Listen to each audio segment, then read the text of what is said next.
Bismillahirrahmanirrahim. Alhamdulillahirabbil alamin. Allahumma shalli ala Muhammadin wa ali Muhammad. Alam atau bumi ini kelak di akhir zaman akan diwarisi oleh seorang dari hamba Allah Subhanahu wa taala yang soleh. Yang soleh ini siapa? Kalau kita akal akan mengatakan atau bisa menghukumi dalil tentang orang yang soleh itu bersifat kuli. Soleh, orang soleh adalah mereka yang kedekatannya kepada Allah Subhanahu wa taala itu telah sempurna. Tapi siapakah orang itu? Dalil akal itu tidak bisa sampai ke sana untuk menentukan siapakah orangnya, tapi dalil akal hanya bisa mengatakan bahwa bumi ini kelak akan diwariskan oleh seorang hamba yang soleh, masih bersifat umum, bersifat universal. Ikhwan dan akhwat sekalian, berbicara tentang Imam Mahdi ajalallahu farajahu syarif atau membuktikan individu Imam Mahdi tidak bisa dengan dalil akal dan falsafah. Ketika kita ingin membuktikan wujud atau keberadaan atau individu dari Imam Mahdi dengan dalil akal, itu tidak akan bisa, tidak akan mampu. Kenapa demikian? Kita perlu ketahui atau kita perlu garis bawahi secara dasar-dasar pembuktian, bahwa perlu diketahui perbedaan dasar perbedaan dalil-dalil riwayat dan dalil akal. Ketika kita ingin membuktikan dengan dalil akal, membuktikan sesuatu dengan dalil akal, maka pembuktiannya itu harus bersifat umum, bersifat kulli, universal. Tidak bisa pembuktian dengan menggunakan dalil akal itu secara person, satu-satu, fulan, tidak bisa demikian. Kita membuktikannya itu dengan misdak-misdaknya yang ada di luar.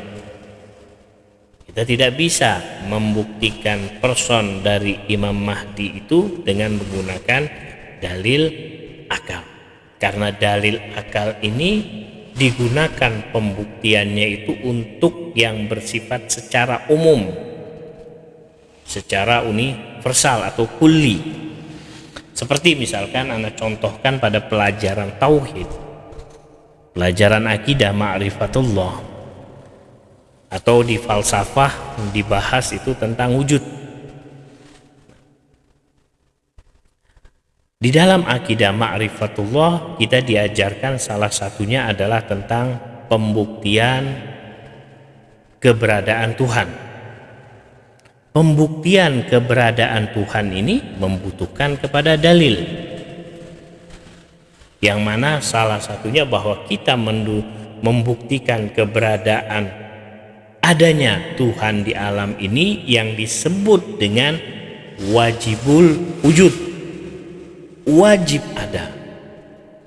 Wujud Tuhan itu wajib ada. Nah, pembuktian wajibul wujud itu dengan menggunakan dalil akal itu pembuktiannya secara kulli, secara umum.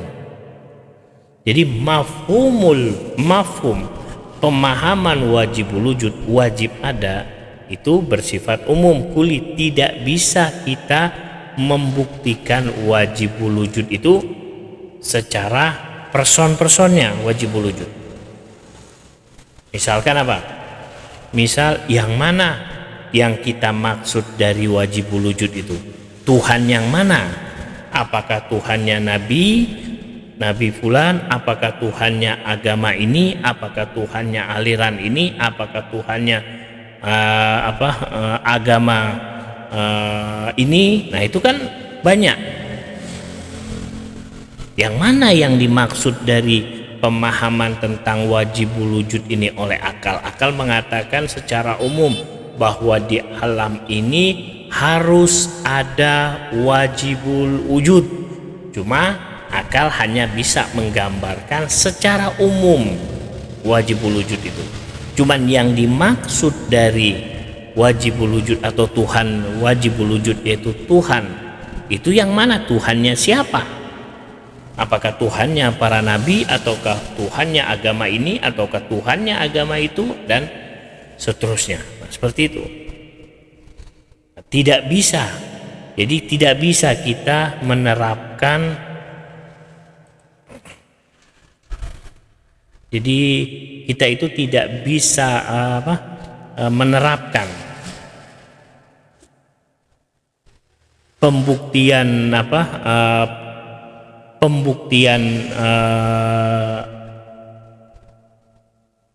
dengan dalil akal itu secara juz'i.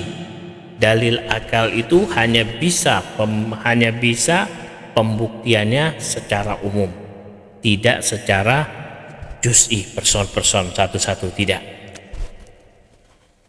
Jadi bahwa wujud ini Tuhan, atau wujud dari Tuhan itu apakah itu tidak bisa.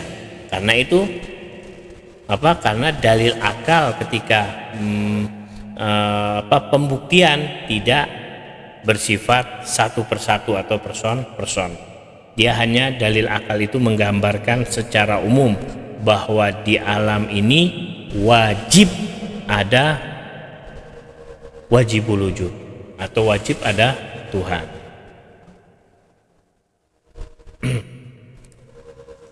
Nah, kembali lagi ikhwan dan akhwat sekalian dengan permasalahan Imam Mahdi ajallallahu farajahu syarif. Dalil-dalil nakli. Kita kembali sedikit kepada dalil nakli. Dalil nakli itu jadi ketika kita ingin membuktikan wujud atau person dari Imam Mahdi itu dengan dalil akal itu tidak bisa. Nah, nanti dengan menggunakan dalil nakli atau dengan menggunakan riwayat-riwayat lah yang mengkhususkan menjelaskan dari person atau individu atau misdaknya Imam Mahdi. Jadi dalil akal hanya bisa mengatakan bahwa di bumi ini wajib di akhir zaman itu ada seorang imam, ada konsep imamah. Hanya saja yang menjelaskan person yang memegang bumi ini nanti di akhir zaman itu bukan akal, tapi nanti yang menjelaskan adalah dalil nakli, dalil riwayat-riwayat yang menjelaskan misdak dari Imam Mahdi itu. Siapa misdak atau siapa person yang dimaksud dari Imam Mahdi? Nah, itu riwayat yang berbicara, bukan akal lagi. Akal hanya bisa menggambarkan secara umum, secara global. Jadi secara akal hanya mampu mengatakan Imam Mahdi ada. Tapi yang mana yang dimaksud dari Imam Mahdi itu akal sekali lagi tidak bisa menentukan. Jadi dalil akal mengatakan bahwa di alam ini harus ada imam, tapi siapa yang dimaksud dari imam maksum itu akal tidak bisa mengkhususkan, atau akal tidak bisa mengetahui, akal tidak bisa mengatakan siapa imamnya nanti, siapa yang dimaksud. Nah, disinilah jadi peran dalil nakli atau riwayat-riwayat yang menjelaskan siapa imam itu yang dimaksud oleh dalil akal. Siapa imam yang dimaksud oleh dalil akal itu yang menjelaskan adalah dalil nakli, riwayat-riwayat. Nah, demikian juga seperti kembali lagi tadi masalah wajibul wujud. Seperti saat kita ingin menunjukkan wajibul atau membuktikan wajibul wujud atau Tuhan, maka pembuktian bahwa akal akal mampu untuk mengatakan Tuhan itu ada. Akal mampu bahwa di alam ini Tuhan ada, wajibul wujud, harus ada. Tuhan, akal mengatakan demikian, mampu akal mengatakan bahwa Tuhan itu ada, wajibul wujud ada. Tapi yang dimaksud Tuhan ada itu Tuhan yang mana? Kan seperti itu. Maka diutuslah para nabi, puluhan nabi diutus, bahkan sampai ratusan nabi diutus untuk menjelaskan pencipta yang sebenarnya atau pencipta yang dimaksudkan oleh akal kita. Jadi akal mampu mengatakan Tuhan ada di alam ini, tapi Tuhan yang mana yang dimaksud oleh akal? Nah, disitulah dalil-dalil nakli yang bertugas atau para imam, para nabi yang diutus oleh Allah yang menjelaskan bahwa Tuhan yang dimaksud oleh akal itu atau wajibul wujud itu harus ada adalah para nabi mengatakan Allah subhanahu wa ta'ala, bukan Tuhannya kaum jahiliyah, bukan Tuhannya orang Romawi, bukan Tuhannya orang Hindu dan seterusnya. Nah, permasalahan Imam Mahdi demikian juga, bahwa alam ini harus ada imam. Nah, cara mengetahui siapa imam itu, apakah si A, si fulan, apakah si B, si fulan, apakah si C, si fulan, dan seterusnya. Apakah imamnya Imam Mahdi itu apakah imamnya orang Syiah, apakah imamnya orang Ahli Sunnah? Akal di sini tidak mampu menentukannya.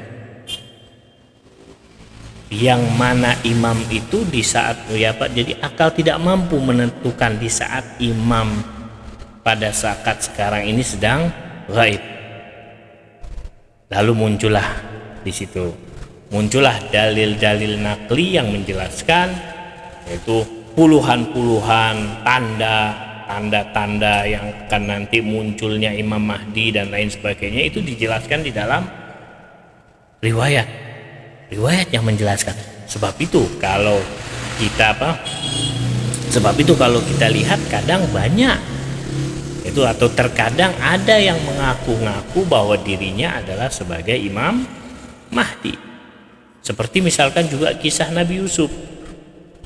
Ikhwan dan akhwat, coba tengok di kisah Nabi Yusuf alaihissalam. Di akhir hayatnya Nabi Yusuf itu berwasiat kepada Bani Israel.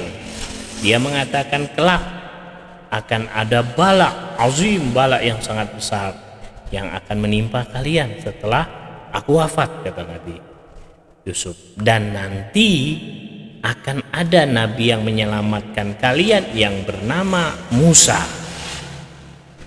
Nah, di dalam riwayat As-Saduq itu dikatakan bahwa jarak antara Nabi Yusuf dengan Nabi Musa itu sekitar kurang lebih 400 tahun. Nah, pada masa kekosongan itu, Syekh Saduq mengatakan dalam riwayatnya banyak, bahkan puluhan dari Bani Israel itu mengaku sebagai Nabi Musa. Di dalam masa kekosongan itu banyak mereka yang mengaku sebagai Nabi Musa, sebagai penyelamat kaum Bani Israel pada saat itu. Bahkan tidak luput pada saat itu juga banyak orang tua pada saat itu menamakan anaknya itu dengan Imron, kan Musa bin Imron. Jadi mereka menamakan anaknya itu Imron. Kelak dari yang bernama Imron ini akan dilahirkanlah Musa. Jadi banyak pada saat itu mereka mengatakan dirinya adalah Nabi Musa, mengaku sebagai Nabi Musa. Demikian pula pada saat sekarang. Demikian pula pada saat sekarang ini, bahwa jadi di masa gaibnya imam, jadi kewajiban kita itu seperti apa yang harus kita lakukan kalau memang dalil akal kita ini tidak bisa menentukan secara langsung person dari Imam Mahdi. Kan seperti itu. Nah, cara mengenal Imam Mahdi, cara mengenalnya kan misdak yang harus kita ketahui, misdak Imam Mahdi. Kita harus, jadi apa? kita harus juga memahami perbedaan-perbedaan atau pembuktian-pembuktian melalui dalil-dalil akal dan dalil-dalil nakli. Sekali lagi, dalil akal itu mengetahui segala sesuatu secara umum, secara kuli, tidak secara juz'i, satu-satu, tidak. Nah, yang menjelaskan itu dalil riwayat atau nakli yang mengantarkan kita langsung nanti kepada Imam Mahdi, atau dalil riwayat yang mengantarkan kita langsung kepada diri dari Imam Mahdi. Misalkan adanya seruan dari langit, panggilan dari langit yang menjelaskan itu adalah Imam Mahdi, atau adanya kelebihan atau mukjizat yang dikeluarkan oleh Imam Mahdi. Jadi dalil akal atau falsafah membentangkan atau menghamparkan kepada kita ini jalan untuk mengenal Imam Mahdi. Dalil akal membentangkan, membuka lebar-lebar untuk mengenal Imam Mahdi. Tapi untuk menentukan person individu dari Imam Mahdi, dalil akal tidak bisa. Dalil naklilah, tadi yang anak katakan, dalil naklilah yang bisa menghantarkan langsung kita kepada Imam Mahdi tersebut. Jadi inilah yang mungkin bisa Anda sampaikan. Jadi sekali lagi, pembuktian